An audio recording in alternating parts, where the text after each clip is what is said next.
Okay, speaking of pagsugod, nandun na rin si James for the follow-up. 3v4 na magiging laban dito. Pasok ang kumula ng AP Bren. James, critical flicker from there. Pero nandun yung mga pagtalon-talon. Napatay pa si Chomscore dito. Nadamay pa si James. 1-for-1 na magiging palitan. Pero sabi ng AP Bren, sige, ilaban natin. Andun si Dare with the flash combo. Tayan sa damage dealers nung FDL Season 4. Naipit. At ngayon ay pinaulan na ng mga bala.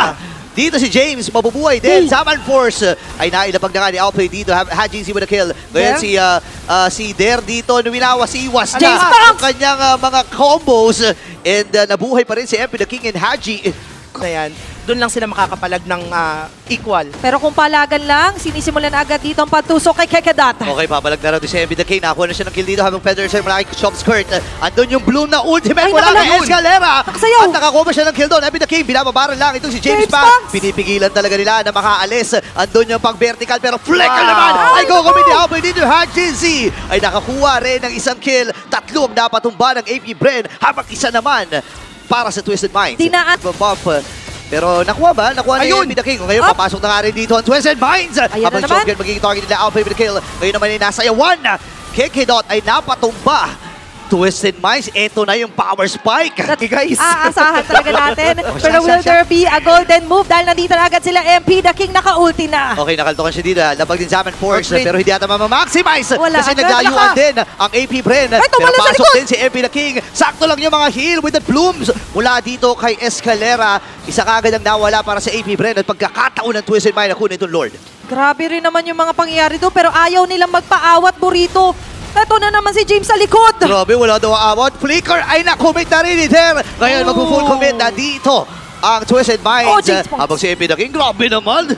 Dire-diretso ang pagpasok niya. Grabe rin naman talaga yung entry point dito. Sobrang heated, sobrang sikip. Ang lalim ni MP the King doon. Ngayon, natras muna sila. Pero pasok din! Si MP the King ang magiging target yata yung Golden Retriever Boy. Pero ang problema ay nakatakas din. James Pangsay namatay. Wala kagad yung jungler dito ng AP Bren.